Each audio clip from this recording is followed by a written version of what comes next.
नमस्कार दोस्तों, आज फिर हमारे साथ एक्स ऑफिसर एन के सूद सर जुड़े। सूद सर नमस्कार, आपका बहुत बहुत स्वागत है। नमस्कार, बहुत-बहुत शुक्रिया आपका। तो सर, बांग्लादेश में अब पासा पलटने वाला है, खेल होने वाला है, क्योंकि वहां पे दोबारा से शेख हसीना वापस जाने वाली है और ट्रंप से बात करने के बाद इसके संकेत मिल गए हैं। तो मैं आपसे पूछना चाहूंगा कि शेख हसीना ने ट्रंप से बात की है, तो वहां पे क्या बातें हुई हैं और कब तक वो वापस जा सकती हैं? देखिए जी, ऐसा है कि जब ट्रंप पावर में आए तो जो मोहम्मद यूनुस है, जो इंटरिम प्रेसिडेंट है बांग्लादेश के, उन्होंने कोई मैसेज नहीं दिया। क्योंकि जब 2016 में ट्रंप पावर में आए थे तो मोहम्मद यूनुस ने कहा था कि ये तो ग्रहण लग गया सूर्य को। पहले से बैठे थे उस टाइम पे। तो जब 2019 में एक डेलीगेशन गई बांग्लादेश की, यूएस के अंदर, वो ट्रंप से मिली, तो ट्रंप ने कहा तुम्हारा कहाँ है वो माइक्रो फाइनेंसर। तो ट्रंप को तब भी याद था और ट्रंप को अब भी याद है। दूसरी तरफ जब शेख हसीना ने ट्रंप को फोन किया, फोन कॉल करके दी, हम सोचते थे उसको कैसे बात की होगी, फोन किया कि अपने इंट्रोडक्शन देने से पहले ट्रंप ने कहा कि यस प्राइम मिनिस्टर। उसको प्राइम मिनिस्टर कहा क्योंकि शेख हसीना ने अभी तक रिजाइन नहीं किया था और मोहम्मद यूनुस वहां पे इलीगल तरीके से बैठे हैं बांग्लादेश के अंदर गवर्नमेंट संभाल करके, यानी कि कू किया हुआ उन्होंने और किसी तरीके से कू को जस्टिफाई नहीं कर सकते वो। तो इसका मतलब है कि ट्रंप इस पे एक्शन लेंगे। वैसे भी बांग्लादेश के अंदर आप देख रहे हैं कैसे हाल है हिंदुओं का। एक हिंदू लड़की को किस तरीके से बाल से खींच करके मुसलमान लड़की उसको लेके जा रही है, ये जिहादी। इनको तो जब तक हम यहाँ पे इनकी गर्दनें काटनी नहीं शुरू करेंगे, ऐसा लगता है कि तब तक ये सीधे नहीं होंगे। दाऊद भी तब काबू में आया जब लॉरेंस बिश्नोई सामने आया। तो इनकी अगर वीडियो तो दिखाओ लोगों को, ताकि पता चले कि कैसे थूक के ये चाटते हैं, कैसे अपना थूक मिलाते हैं पानी के अंदर बांग्लादेश के अंदर। एक किसी इमाम का थूक मिला रहे हैं और उसको पानी को पी पी के भाग रहे हैं। और आप देखिए यहाँ पे क्या होता है इंडिया के अंदर। बहुत सी बार इंडिया के अंदर जगह जगह में थूक मिलाया जाता है जूस के अंदर। ये सारे करते हैं जिहादी काम। और कोई पेशाब मिला देता है और फिर हिंदुओं को कहते हैं कि आप गौ मूत्र पीते हो। अब किसी का मूत्र नहीं पीते गाँव का, काऊ का। लेकिन अब ये देखो, एक इमाम है, उसका थूक मिला रहे हैं अपने पानी के अंदर, वो बड़ा खुश होकर मिला रहा है कि मेरी भी तो बड़ी इज्जत हो रही है। ये कुछ देर में थूक को इकट्ठा करके बेचेगा, यही काम करेगा। बताइए कैसे बेशर्मी है।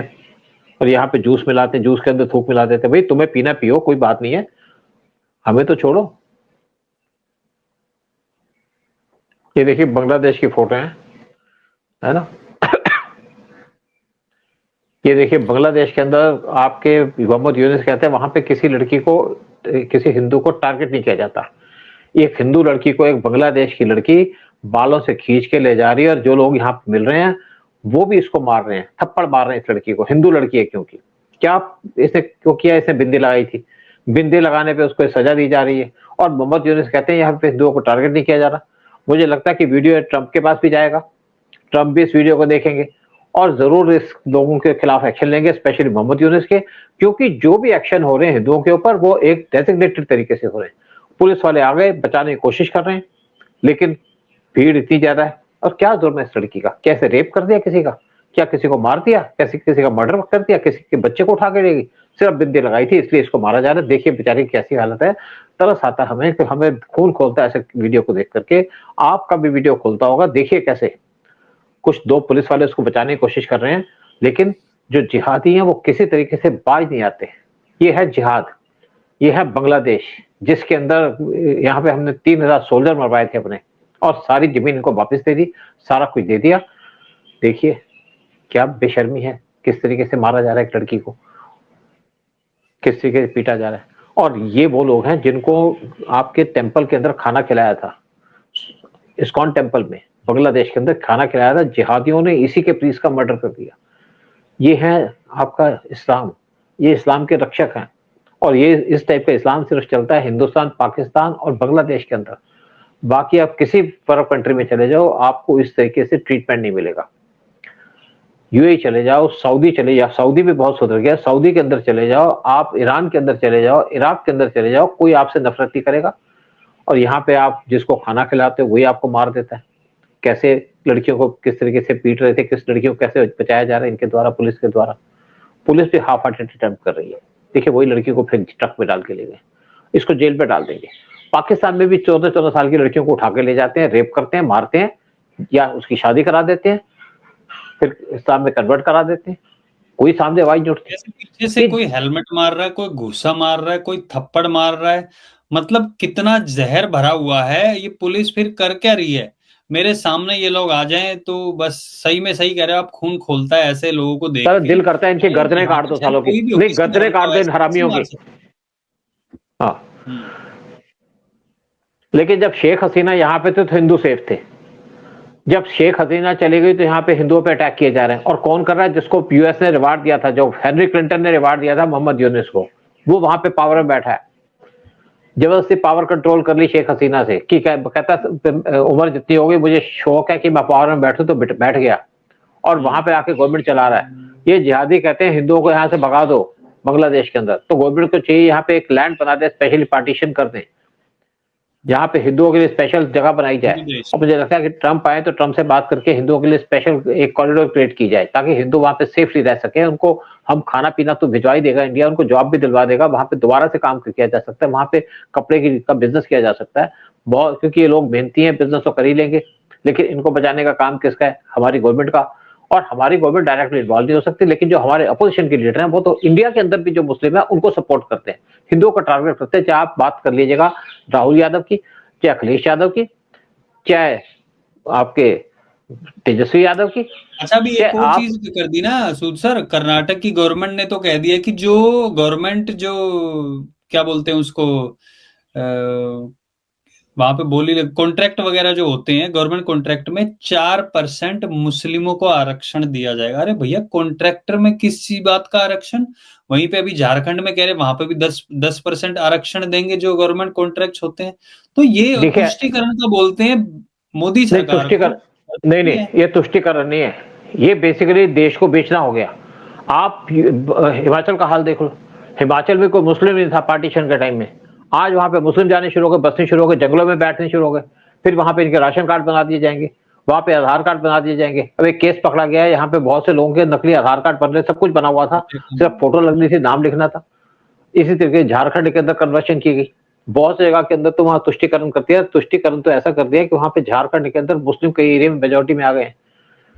इसी तरीके से अब ये तो उम्मीद है कि महाराष्ट्र के अंदर जो हिंदुओं की पॉपुलेशन थी वो 80% थी, लेकिन स्पेशली मैं मुंबई की बात कर रहा हूँ, आज वहां पे 56% रह गए हैं, 56% रह गए हैं हिंदू, बाकी वहां पे मुसलमान बस गए हैं, झुग्गी झोपड़ी में आके रह गए हैं मुसलमान, उनके आधार कार्ड बन जाते हैं तो इनको निकालना पड़ेगा यहाँ पे। फिर एक सबसे जो डेंजरस अभी ऐसा तो उम्मीद लगाई जाती है कि महाराष्ट्र में और आपके झारखंड में वहां पे बीजेपी की गवर्नमेंट आ जाएगी। वैसे भी अमित शाह ने कह दिया कि मैं आऊंगा तो जहां पे जो बांग्लादेशी बैठे हैं उनको उल्टा टांग दूंगा, टांगना पड़ेगा इनको, मारना पड़ेगा इनको, हंटर से मारो या गोली से मारो मुझे नहीं पता, इनको मार मार के भगाओ देश से। लेकिन जो एक सबसे डेंजर स्टेट आ गई रह गई है वो रह गई है वेस्ट बंगाल, वहां पे भी कुछ करना पड़ेगा। हिमाचल प्रदेश में तो बहुत जल्दी निकल जाएंगे, वहां पे तो गवर्नमेंट गिरने भी वाली है ऐसा लगता है, लेकिन इनको तो भगाना पड़ेगा। क्योंकि आप अगर आप कोई कांग्रेस की गवर्नमेंट आए तो आप करिए वहां पे रूट, क्या दिक्कत है? लेकिन आप वहां पे मुसलमानों को फंसाना शुरू कर दोगे। दिल्ली के अंदर केजरीवाल ने मुसलमान फंसा दिए, केजरीवाल तो जाने वाला है। लेकिन अब बांग्लादेश की बात करते हैं। देखिए, बांग्लादेश की गवर्नमेंट ने एक केस फाइल किया था शेख हसीना के खिलाफ और कहा था कि इनको कि आप इनको ना यहां से डिपोर्ट कर दो। उन्होंने इंटरनेशनल कोर्ट में वहां पे केस फाइल किया, लेकिन दूसरी तरफ शेख हसीना ने एक केस फाइल किया मोहम्मद यूनिस के खिलाफ और साथ में केस फाइल किया 61 दूसरे लोगों के खिलाफ। और वहां पे 800 पेज की रिपोर्ट बनाई गई, वो गया इंटरनेशनल कोर्ट ऑफ क्रिमिनल में और उन्होंने जो शेख हसीना की जो पिटीशन थी उसको एक्सेप्ट कर लिया। मोहम्मद यूनिस की पिटीशन को तो इसलिए एक्सेप्ट नहीं किया, वो वहां पे इलीगल तरीके से बैठे बांग्लादेश के अंदर, और ये भी उनको देखा इंटरनेशनल कोर्ट के अंदर कि इस टाइम पे ट्रंप आ गए, ट्रंप फेवर करते हैं शेख हसीना को क्योंकि वो लेजिटिमेटली वहां पे पीएम थी। और अब ऐसा है कि मोहम्मद यूनिस के खिलाफ केस फाइल हो गया, इंक्वायरी होगी। वैसे भी एक यूएन की टीम गई हुई है बांग्लादेश के अंदर, वहां पे हिंदुओं पे जो अत्याचार हो रहे हैं। और शेख हसीना ने जो अपनी रिपोर्ट के अंदर लिखा है वो लिखा है किस तरीके से हिंदुओं पे अत्याचार हो रहे हैं बांग्लादेश के अंदर, सारे के सारे वीडियो फोटोज वगैरह सब कुछ लगा के भेजा है। एक साथ में उन्होंने उसके सीडी भेजी है जिसके अंदर सारे वीडियोस हैं, दिखा के कि किस तरीके से हिंदुओं पे अत्याचार किया जा रहा है, किसी का मर्डर कर दिया गया, किसी को लटका दिया गया, किसी प्रीस्ट को मार दिया गया, किस तरीके से वहां पे लड़कियों पे अत्याचार हो रहे हैं, हिंदू लड़कियों के ऊपर। तो सारी की सारी report international court of crime में वहां पे एक्सेप्ट कर दी गई है और एक्शन और उसकी इंक्वायरी ऑर्डर कर दी गई है। और ये उम्मीद लगाई जा रही है कि जो एक्शन मोहम्मद यूनिस के खिलाफ होगा 3 महीने के अंदर वहां पे एक्शन स्टार्ट हो जाएगा और मोहम्मद यूनिस को वहां से जूते मार के निकाल दिया जाएगा बांग्लादेश के अंदर, क्योंकि ये मोहम्मद यूनिस जिहादी है जो वहां पे हिंदुओं पे मार रहा है, हिंदुओं पे अटैक करा रहा है और कोई काम नहीं कर रहा। अगर तुम्हारी कंट्री के अंदर तुम कंट्रोल नहीं कर सकते तो भागो यहाँ से। किस लिए आए थे? शेख हसीना को, अब देखिए शेख हसीना का जो फादर था शेख मुजीबुर रहमान, उसने बांग्लादेश को लिबरेट कराया। उनका जो घर था जहां पे म्यूजियम बना था उसको तोड़ दिया, जहां पे इंदिरा गांधी का नाम आया उसको तोड़ दिया। इंडिया ने वैसे पे भी अटैक करने की बात की गई थी, लेकिन वहां पे शेख हसीना के तो घर पे भी कब्जा कर दिया गया जहां पे वो रहती थी।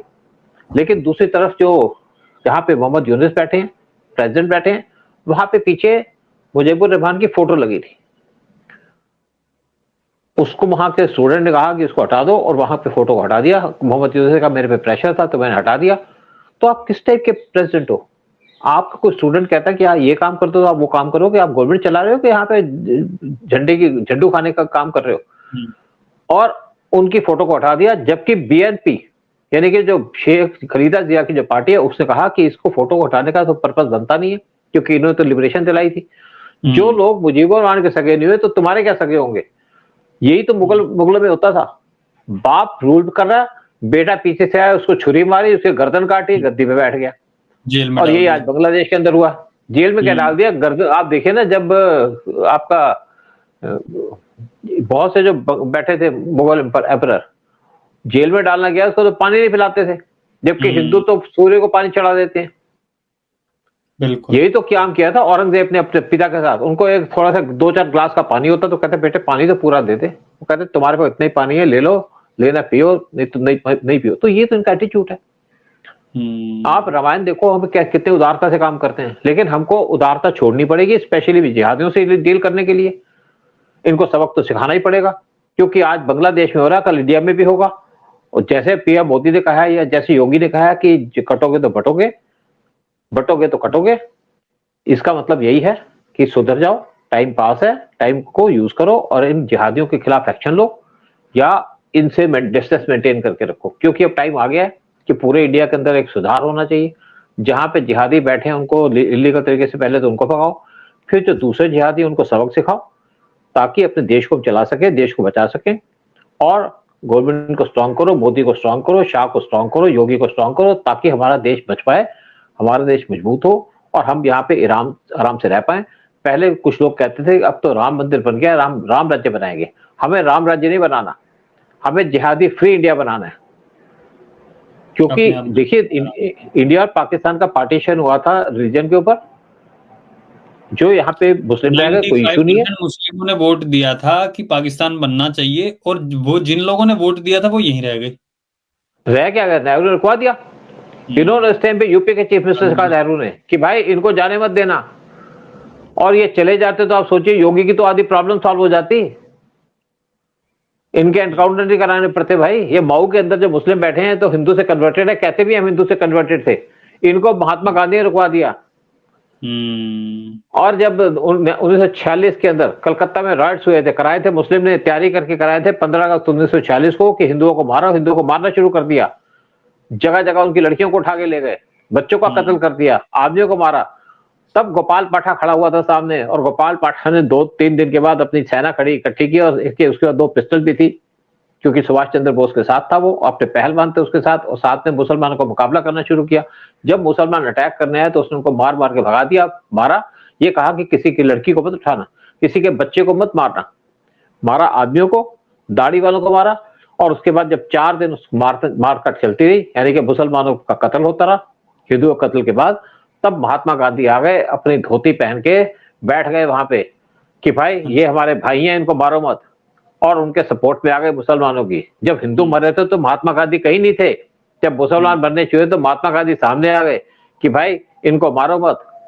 ये चल रहा था। चलो अब यही बात करते हैं बांग्लादेश की, बांग्लादेश के अंदर सुधार हो। शेख हसीना, मुझे लगता है कि 3 महीने के अंदर शेख हसीना वापस आएगी बांग्लादेश के अंदर और वहां की प्राइम मिनिस्टर बनेगी। हमारी प्रॉब्लम सॉल्व होंगी। हमारा जो सबसे बड़ा बॉर्डर लगता है बांग्लादेश के साथ 497 किलोमीटर का, वो सेफ होगा और जिहादी वहां से आना बंद हो गए। और दूसरा काम लगता है कि गवर्नमेंट बहुत जल्दी स्टेप ले, बांग्लादेशियों को डिपोर्ट करने का बांग्लादेश के अंदर, ताकि हिंदुस्तान के अंदर गंदगी को निकाला जाए नालियों से निकाल करके उनको भेजा जाए, रोहिंग्यास को भी भेजा जाए, ताकि जो 3 करोड़ यहाँ पे बांग्लादेशी और हिंदू और रोहिंग्या बैठे उनको निकाल के देश से बाहर किया जाए, यही उम्मीद करते हैं। राइट, चलिए देखते हैं अब आगे क्या होता है बांग्लादेश में। लेकिन शेख हसीना के वापस जाने के बाद हिंदुओं पर अत्याचार कम हो जाएंगे और आई थिंक हिंदू देश की जो बात चल रही है वो भी वहां पर बनना ही चाहिए। बहुत बहुत धन्यवाद सूद सर आने के लिए, सारी जानकारी शेयर करने के लिए। जय हिंद, जय भारत। मेरा भारत महान।